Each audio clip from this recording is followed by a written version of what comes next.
espejo vi un perro y a los segundos caminaba como humano.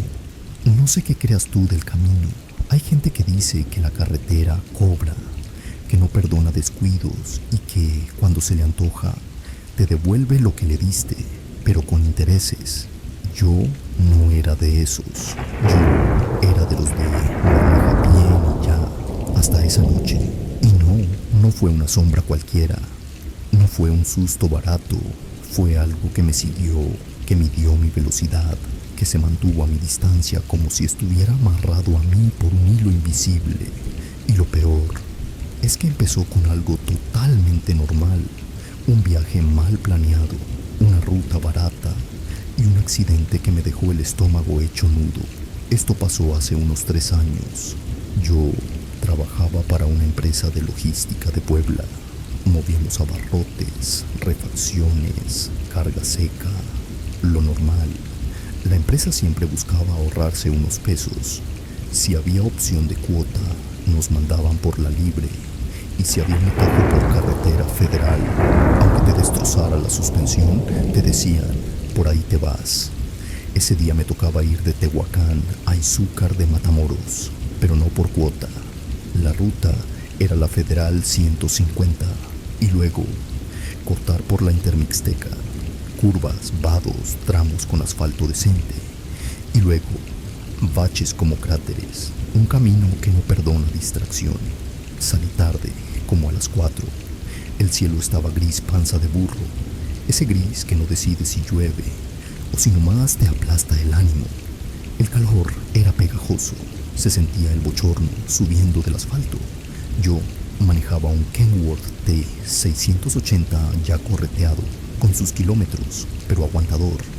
La caja iba hasta el tope de aceite, comestible y harinas. Carga pesada, la sientes en cada subida, te empuja en cada bajada. Las primeras horas fueron como siempre, el ronroneo del motor, la vibración en el asiento, música de radio que se perdía a ratos. Pasé por Tlacotepec, luego Tepanco, paisaje seco, cerros pelones, cardonales, algún maizal sediento que parecía pedir agua.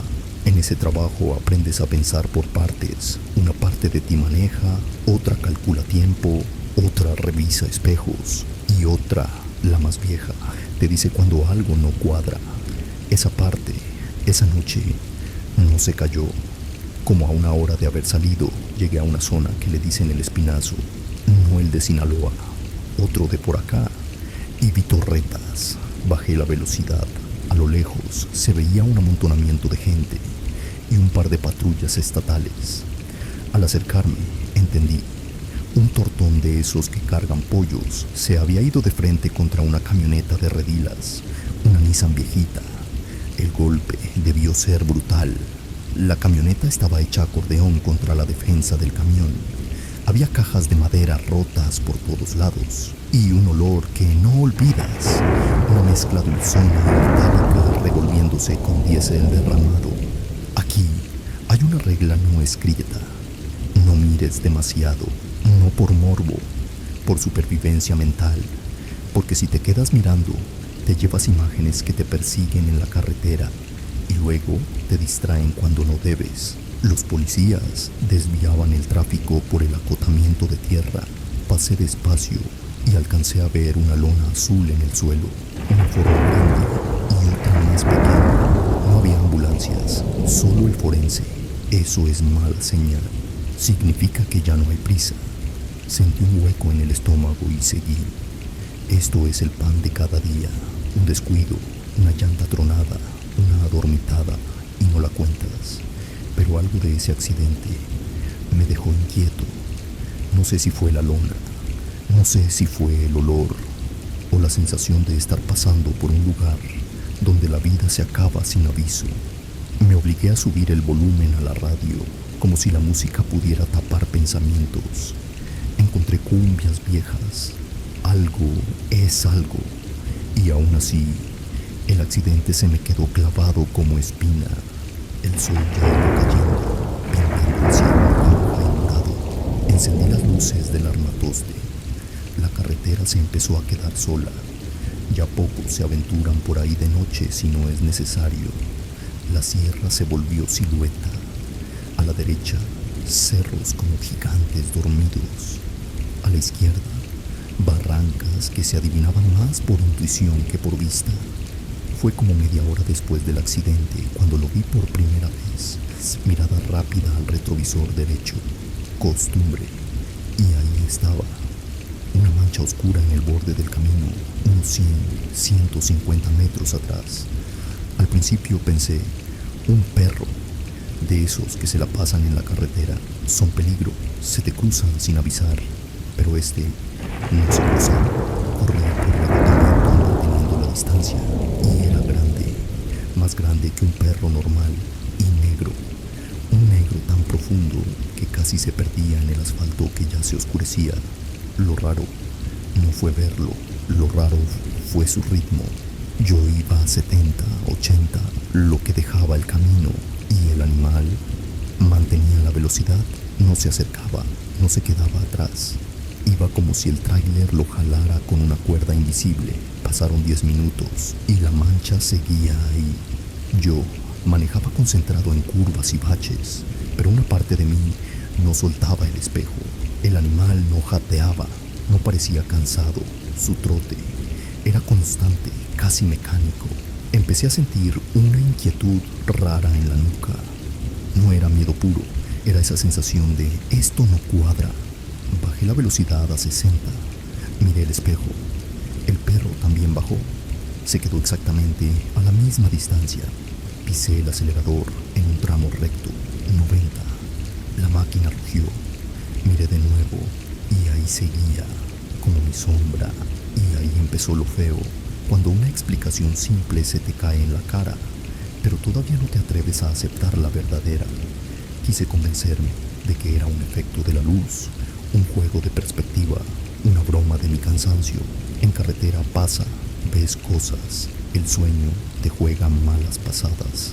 Así que hice pruebas, de las que haces para calmarte, no para comprobar monstruos. Primero, luces altas. Encendí las altas, luego las bajé. La mancha siguió igual, opaca, como si tuviera luz. Segundo, cambio de carril suave. Me abrí un poco hacia la izquierda para ver si el espejo me engañaba. La mancha ajustó su posición como si supiera dónde yo iba a quedar. Tercero, frenada leve. Antes de una curva, bajé 15 kilómetros y el perro bajó igual. La distancia seguía clavada. Cuarto, acelerón corto después de la curva. Subí y ahí seguía. No era normal. Un animal se cansa, un animal se distrae, un animal se detiene. Este no. Empecé a notar más. Era flaco, casi esquelético, patas largas, desproporcionadas, cabeza siempre baja, como si olfateara el suelo mientras corría. Y aún así, no tropezaba, no fallaba, no se metía en la hierba. Se movía demasiado limpio. Me dio por ver el retrovisor central, luego el izquierdo, luego el derecho, como si cambiar de espejo cambiara lo que estaba pasando. La noche ya había cerrado por completo. Solo mis faros rompían la oscuridad. El haz de luz barría cerros, arbustos secos y asfalto gastado. Y en ese pequeño rectángulo del retrovisor, la mancha negra seguía corriendo. Apagué la radio. Necesitaba escuchar el camino, pero el silencio solo me dejó con el motor y mis pensamientos. Y pensé en parar. ¿Pero dónde? En medio de la nada. Parar era quedarme a oscuras con esa cosa atrás. No tenía con qué defenderme. Un desarmador, una llave de cruz. Bajarme del camión me dio escalofrío. Así que decidí lo único racional: seguir y llegar a Izúcar lo antes posible. Entré a un pueblito, San Juan Escaquisla, creo. Las luces de las casas me dieron un respiro. Había gente en la calle, ruido de una tienda, voces, un perro ladrando a lo lejos, uno normal, de los reales. Por un momento, la mancha desapareció de mi espejo, tapada por casas y topes. Sentí un alivio físico, como si me quitaran un peso del pecho. Ya ves, me dije, era un perro del pueblo, ya se quedó. Pero en cuanto dejé atrás la última casa y la oscuridad me tragó otra vez, miré el espejo por costumbre y ahí estaba. Había cruzado el pueblo sin que yo lo viera y ahora volvía a su puesto, a su misma distancia. El corazón me dio un brinco. Esto ya no era normal. Un perro no te sigue 30 o 40 kilómetros a 80 por hora sin parar, no sin cansarse, no sin distraerse, no sin buscar agua, sombra, nada. El aire en la cabina se sintió pesado. Mis manos estaban sudorosas en el volante. Me descubrí mirando el espejo cada pocos segundos y entonces empezó otra cosa, una estática leve en la radio, aunque estaba apagada, como si el aparato respirara. Me incliné para revisar. Estaba apagada. Aún así, la estática seguía. Un susurro eléctrico. Me dije que era el motor, la instalación vieja, el cansancio, pero lo sentí. Era como si el sonido viniera del aire mismo, no del tablero. Y con esa sensación, miré otra vez el espejo. Microenganche. La luna salió y lo vi levantarse. La luna se asomó entre las nubes y por primera vez iluminó un poco el paisaje. No mucha, pero suficiente. Miré el retrovisor derecho, como ya era costumbre, y lo vi. El animal, la cosa, ya no corría a cuatro patas. Por un instante, solo un instante, se levantó y se irguió sobre las patas traseras. Caminó o corrió, no sé. Se movía sobre dos patas, como persona, pero encorvada, con los brazos largos y delgados, balanceándose a los lados. La imagen duró un parpadeo. En la siguiente mirada, ya estaba otra vez a cuatro patas, en su trote de siempre. Sentí que se me helaba la sangre. Me quedé tieso con las manos apretadas al volante. Mi primera reacción fue negarlo. Lo imaginé. Fue el reflejo. Fue cansancio. Pero la imagen quedó nítida en mi cabeza. Esa silueta erguida con cadencia antinatural. No era humano, no era perro, era otra cosa. No volví a mirar el espejo derecho. No me atreví. Clavé la vista en el parabrisas con el terror subiéndome por el garganta. Pero la curiosidad es cabrona. Después de unos minutos que se sintieron eternos, miré el espejo izquierdo, el más cercano. Y ahí estaba también. No sé en qué momento se había cambiado de lado, pero ahora corría por el acotamiento izquierdo y con la luna de lado pude ver más. El pelaje era corto, pegado a la piel, tan negro que parecía absorber la luz. No brillaba. Era opaco, como un hoyo en la noche. Seguí manejando como autómata. Mi cuerpo hacía lo que tenía que hacer, cambiar velocidad, girar, frenar en curvas, pero mi mente estaba en blanco. Ya no intenté acelerar ni frenar. Sabía que era inútil. Esa cosa iba a estar ahí sin importar lo que yo hiciera. Y entonces vi luces a lo lejos, dos focos amarillos parpadeando, un paradero. Nunca me había alegrado tanto de ver un lugar así. Era un oasis de luz en medio de la nada. Decidí que iba a parar. Puse dirección y empecé a bajar velocidad. Miré el espejo izquierdo mientras entraba. La cosa seguía ahí. Pero cuando mis llantas tocaron la terracería de la entrada, empezó a frenar. Se detuvo justo donde terminaba el asfalto. Se quedó ahí, parado en la orilla de la oscuridad, una estatua negra. No entró al área iluminada por los focos del paradero, solo se quedó mirando. Estacioné junto a otros dos trailers. Apagué el motor. El silencio fue total. Me quedé unos minutos en la cabina con el corazón latiéndome a 1000. Miraba hacia la carretera como quien mira la boca de un animal. La figura seguía ahí, inmóvil. Me bajé. Las piernas me temblaban. Caminé hacia la fonda sin darle la espalda a la carretera. Adentro, el olor a fritanga y café me pegó como bendición. Había dos traileros cenando y una señora gorda detrás de la barra. Pedí café y un pan. Me senté donde pudiera ver mi camión en la carretera. La señora me preguntó si venía de lejos. Le dije que de Tehuacán. ¿No vio el desmadre que hubo por el Espinazo?, me dijo. Asentí. Pobre gente, murmuró. Dicen que era una familia de Atexcal que venían del doctor. Fallecieron todos, hasta el niño. Se me revolvió el estómago, el pan se me hizo cartón en la boca. Me tomé un café, luego otro, no por gusto, por necesidad de sentir el calor bajando por la garganta, como si eso me asegurara que estaba vivo. De vez en cuando miraba hacia la carretera. La figura seguía en la orilla de la oscuridad, o eso me parecía. En una de esas entró un trailero viejo, de esos que no saludan con palabras, saludan con ojos.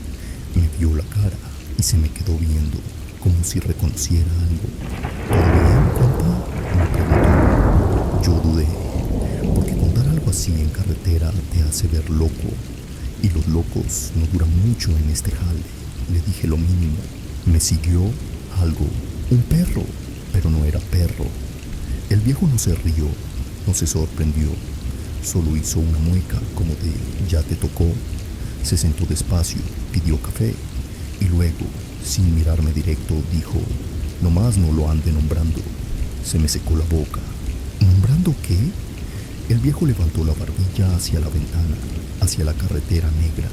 Eso sí lo vio y ya lo vio, pero no lo llame. Yo tragué saliva. ¿Qué es? El viejo tardó en contestar, como si medir palabras fuera parte del trato. En estas sierras, dijo, hay cosas que caminan donde no hay luz, y la luz no les deja pasar, por eso se queda en la raya. Yo miré hacia la ventana. La señora, como si escuchara desde siempre, remató: aquí no entra nada de eso. Me quedé callado, porque la parte racional quería reír, pero mi cuerpo no se reía, mi cuerpo temblaba. Me quedé ahí como una hora.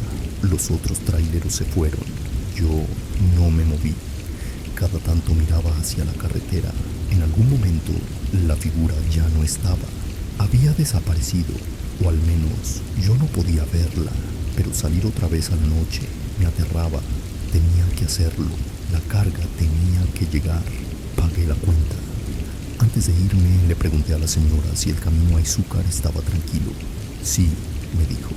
Rara vez pasa algo. Nomás no le haga confianza. En estas sierras anda suelto. No dijo qué, y yo no pregunté. Salí. El aire de la noche se sentía frío. Revisé llantas, niveles, cualquier excusa para retrasar la partida. Finalmente subí a la cabina. Arranqué. El rugido del motor me sonó más fuerte que nunca. Salí despacio. Espejos, uno y otro. Nada. Sentí un alivio inmenso. A lo mejor la luz lo había ahuyentado. A lo mejor todo había terminado. Pero el alivio en carretera dura poco, porque la carretera siempre tiene después. Manejé el resto del camino con tensión clavada en los hombros. Cada arbusto parecía moverse. Cada sombra en el borde del asfalto parecía algo. No volví a ver la figura esa noche, pero el daño ya estaba hecho. Llegué a Izúcar casi al amanecer. Entregué la carga. El tipo de la bodega me miró y me dijo: ¿qué traes? Te ves pálido. Le dije: cansancio. Porque ¿qué más dices? Dormí unas horas en un hotelito de paso, pero el sueño no sirvió. Cada vez que cerraba los ojos, veía la silueta negra corriendo a mi lado y levantándose. Y ahí descubrí algo. El miedo no se acaba cuando termina el peligro. El miedo se queda como eco, aunque el lugar no tenga eco. Los días siguientes me pasaron cosas raras, no paranormales en el sentido clásico. Más bien, como si mi cabeza se hubiera quedado con un reflejo. Iba manejando de día y me descubrí mirando espejos cada pocos segundos. Estacionaba en la bodega y sin querer buscaba en el reflejo de una ventana oscura una mancha negra. Una tarde, cargando el patio, vi una sombra alargada corriendo por el borde del estacionamiento. Volteé rápido. Era un perro real, flaco, café. Me ladró y se fue, pero yo me quedé con el corazón acelerado como si me hubieran encañonado. Ahí entendí que algo se rompió en mí. Ya no disfrutaba manejar de noche. Si podía, lo evitaba. Y lo más extraño, cada vez que pasaba por un accidente, con respeto bajaba la velocidad, pero también sentía un escalofrío en la espalda, como si el accidente abriera algo, como si el camino quedara delgado en esos puntos y por ahí se asomaran cosas. Meses después, hablando con otros colegas, escuché historias. Algunos decían que habían visto a una mujer pidiendo aventón, otros hablaban de un charro negro, pero un par de traileros viejos, cuando yo les conté mi historia a medias, no me hicieron preguntas normales. Se quedaron callados, me miraron fijo y uno dijo: "Ah, ¿viste al perro?". Yo asentí casi sin querer y el viejo remató como si citara una regla de carretera: al perro del camino nunca se le pregunta más. Y ya, se acabó la conversación, como si nombrarlo fuera peligroso, y yo tampoco pregunté, porque hay cosas del camino que es mejor no entender. Solo sabes que están ahí, corriendo en la orilla de la luz de tus faros, a la misma distancia, siempre. Desde ese día, si puedo, no manejo de noche. Y si tengo que hacerlo, miro los espejos una y otra vez, no por costumbre, por miedo de volver a ver esa mancha negra. Si quieres la segunda parte, la vez que lo vi sin espejo, parado a la orilla del camino esperándome, suscríbete y comenta. Yo también miro los espejos.